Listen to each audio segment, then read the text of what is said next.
आप देखो, आप ऐसे कई सारे मुद्दों पर दुखी हो, कई सारे मुद्दों पे, मतलब आप में से बहुत सारे लोग इतना दुखी हो कई सारे मुद्दों पर कि मुझे लगता है कि यार मैं इस दौर से गुजरा हूं, मैं भी ऐसे ही रास्तों से गुजरा हूं। इस दुनिया में जो भगवान की अवधारणा है वो पता है क्यों है? पूजा करने के लिए नहीं है, बनने के लिए। इस दुनिया में जो भगवान की अवधारणा है वो पूजा करने के लिए नहीं है, बनने के लिए। हर व्यक्ति का परम उद्देश्य होना चाहिए कि मुझे भगवान बनना है।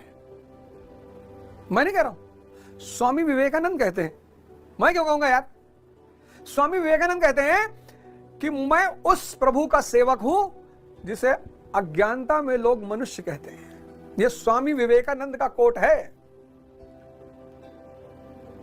अब भगवान कौन? भगवान वो जो प्रसाद दे, भगवान वो जो आशीर्वाद दे। ये जो महत्वाकांक्षा की दौड़ है, ये छोटा मोटा भगवान बनने की ही तो दौड़ है। आईएएस बन गए, आईएएस बन गए, अब छोटे मोटे भगवान तो बन ही गए। अब आपकी बुआ आपसे मिलने आई, आपने 5 लाख रुपया अपनी बुआ को दे दिया और 1 लाख रुपया उनके कुत्ते के गले में बांध दिया। फिर कुत्ता भी लेकर आई थी वो अपना, तो आपने 1 लाख रुपया उनके कुत्ते के गले में बांध दिया। अरे नहीं, अरे 1 लाख रुपया, इसको बढ़िया जो है चिकन बाइट्स खिलाइए और बढ़िया इंपोर्टेड बिस्किट इसके लिए मंगाइए और कम से कम 10,000 का शैम्पू, उसका बाल वाल धुला करिए। कस्तूरबा गांधी टेंडर दिला दिया, ठंडक आ रही है और लड़कियों के लिए स्वेटर और सॉल्ट डिस्ट्रीब्यूट होना है, 5 करोड़ का टेंडर है गोंडा का, ये तुम्हारा बेटा।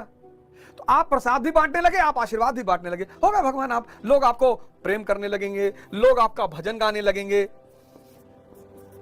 लोग आपके लिए चढ़ावा लाने लगेंगे कि भैया वो बद्री हलवाई की तरफ से जा रहे थे तो सोचे 2 किलो रबड़ी ले लें, 2 किलो इमरती ले लें। यही तो हम चाहते हैं। लेकिन इस स्थिति में आए बिना अगर आप दुनिया से इन सब बातों की आशा करते हैं तो आप व्यर्थ चिंता करते हैं। इस स्थिति में आए बिना, ये तो छोटा मोटा भगवान ही है। इस देश में कोई टीचर बनना चाहता है? नहीं, क्योंकि ना उसके हाथ में प्रसाद है, ना उसके हाथ में आशीर्वाद है। भौतिक वाला है तो उसके हाथ में बहुत कुछ, पर चाणक्य जैसा टीचर चाहिए कि प्रलय और निर्माण जिसके गोद में पले। आजकल के बेचारे शिक्षकों को इस देश में वीआईपी का दर्जा मिलना चाहिए। सरकारी स्कूल के शिक्षक, बस प्राइवेट नहीं, सरकारी, जो सरकारी स्कूल के शिक्षक हैं उनको वीआईपी का दर्जा मिलना चाहिए। और फिर देखो 5 साल के अंदर इस देश में शिक्षा का स्तर कितना अच्छा हो जाएगा। एक छोटा सा काम सरकार कर दे कि सिर्फ उन्हें वीआईपी का दर्जा दे दे, फिर देखो 5 साल में इस देश में शिक्षा का स्तर कहां पहुंच जाएगा और कितने बेस्ट ब्रेन्स शिक्षा पढ़ाने की तरफ उन्मुख हो जाएंगे कि नहीं भैया हमको टीचर बनना है। और जिस देश में बेस्ट ब्रेन्स टीचर बनने लगे, हम जैसे लोग बाहर चले जाएंगे, वकालत करेंगे सुप्रीम कोर्ट में, इलेक्शन लड़ेंगे। अभी तो वैक्यूम है इसलिए वहां आके खड़े हो गए ना। देखो यही तो भगवान कह रहे हैं कि तुम नाहक में परेशान रहो जिसका कोई इलाज नहीं। मैं स्टूडेंटों को देखता हूं रो रहे हैं, साहब हमारे घर वाले बात नहीं, बुआ जी ऐसे कह रही थी। ये सब तो आपके दोस्त हैं जो आपके ऊपर हमला कर रहे हैं। वो पता क्यों कर रहे हैं? कि कुछ और अच्छा लेकर आओ यार, कुछ और दम है, हाँ तो दिखाओ, कोई नया मॉडल लेकर आओ। जिनकी उपेक्षा हो रही है उनके उठने की संभावना बहुत ज्यादा है, जिनकी बुराई की जा रही है उनके उठने की संभावना बहुत ज्यादा। बस यही सब चीजों को अगर तुम समझ लो, भगवान कह रहे हैं देखो जिसका कोई इलाज नहीं, तुम बिना भगवान बने चाहते हो कि सब तुम्हें प्रेम करे, सम्मान दे, चढ़ावा चढ़ा, नहीं होगा। तो भगवान ने कहा यार इसका कोई इलाज नहीं। आत्मा का ये गुण है मृत्यु, जन्म लेना मृत्यु होना। तो अगर तुम इसके गुण के विपरीत चिंता कर रहे हो कि ऐसा ना हो तो तुम व्यर्थ की चिंता, जीवन में व्यर्थ की चिंता नहीं करनी चाहिए। ये जब से अगर आप आशीर्वाद और प्रसाद देने की क्षमता अगर आपकी नहीं है, इसका मतलब आपका कौन सा दौर है? तपस्या का दौर है। मोदी जी का कौन सा दौर है? मोदी जी भगवान है, मोदी जी आज भगवान है। आज मोदी जी भगवान है क्योंकि मोदी जी प्रसाद भी दे सकते हैं और मोदी जी आशीर्वाद भी दे सकते हैं। लेकिन राहुल गांधी का तपस्या का दौर है, अखिलेश यादव का तपस्या का दौर है।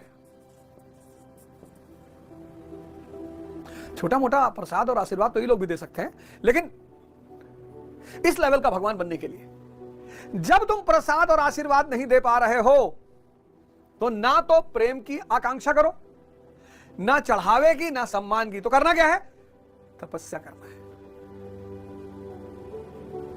ये सब भविष्य के बड़े अच्छे नेता हैं। मजाक उड़ाने की कोई बात अलग है, कभी कभी मूड है मजाक उड़ा लो, वो सब अलग बात है। इस सब लेकिन भविष्य के बहुत अच्छे नेता हैं।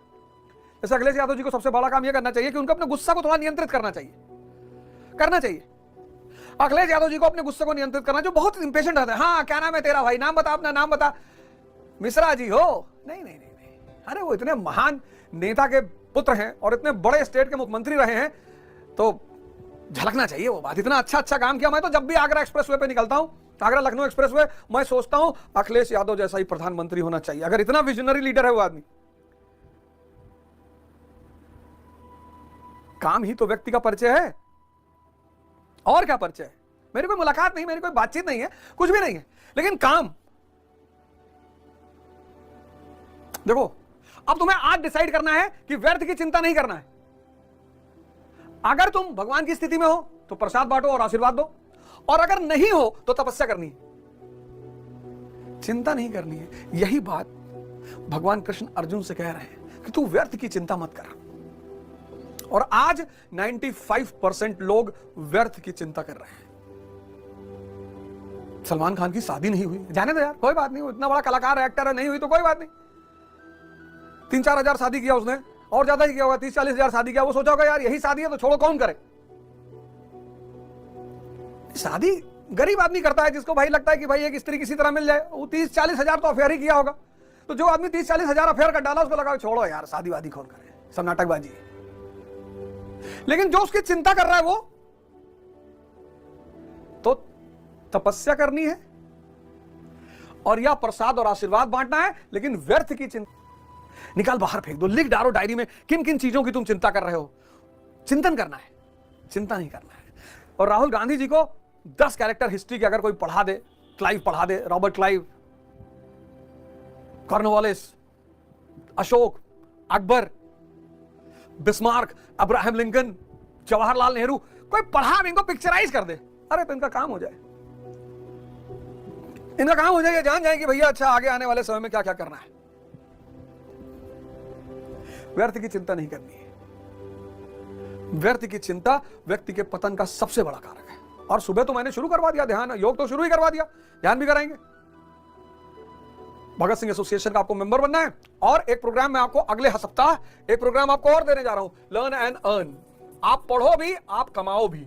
हमारी जितनी बहनें हैं जो हाउसवाइफ हैं, घर में रहती हैं, जो मान लो कि नहीं काम पे बाहर जा रही हैं, नहीं जाना चाहती हैं, मैं बहुत अच्छा प्लान सबके लिए बनाया हूं। और अगले हफ्ते के शो में मैं आप सबको इस लर्न और अर्न पर चर्चा करने जा रहा हूं। अगर और कोई पैसा आपको मुझे नहीं देना है, कैसा नहीं कि आपको इसके लिए कुछ एडवांस पैसा जमा, एडवांस कुछ नहीं जमा करना है, कुछ नहीं। बस आप सब लोगों को भगत सिंह एसोसिएशन का मेंबर बनना है, जो कि आप सारे लोग, ज्यादातर लोग हैं ही हैं। गूगल फॉर्म आ जाएगा भगत सिंह एसोसिएशन का, तो आप भगत सिंह एसोसिएशन के मेंबर हो जाएंगे। और फिर उसके सारी पॉइंट्स जो हैं, क्या क्या फायदे हैं उसके, उस मेंबरशिप को लेने के, वगैरह वगैरह। और लर्न एंड अर्न प्रोग्राम है खासकर विद्यार्थियों के लिए, और उन विद्यार्थियों के लिए जिनके पास आय का कोई जबरदस्त साधन नहीं है। बस अगले संडे को आप इंतजार करिए। अगले संडे को मैं आपको प्रोग्राम दे रहा हूं, लर्न एंड अर्न। आप पढ़ें भी, आप कमाएं भी, और आराम से कमाएंगे अगर, तो भी 25-30 हजार रुपये महीना कमाएंगे। मैं आपको पढ़ाऊंगा भी, दिशा भी दूंगा और रोजगार भी दूंगा। और फिर जब आप स्टैंड अप कर जाना, तो ये चेन आप बढ़ाते रहना, बस चीजें चलती रहेंगी।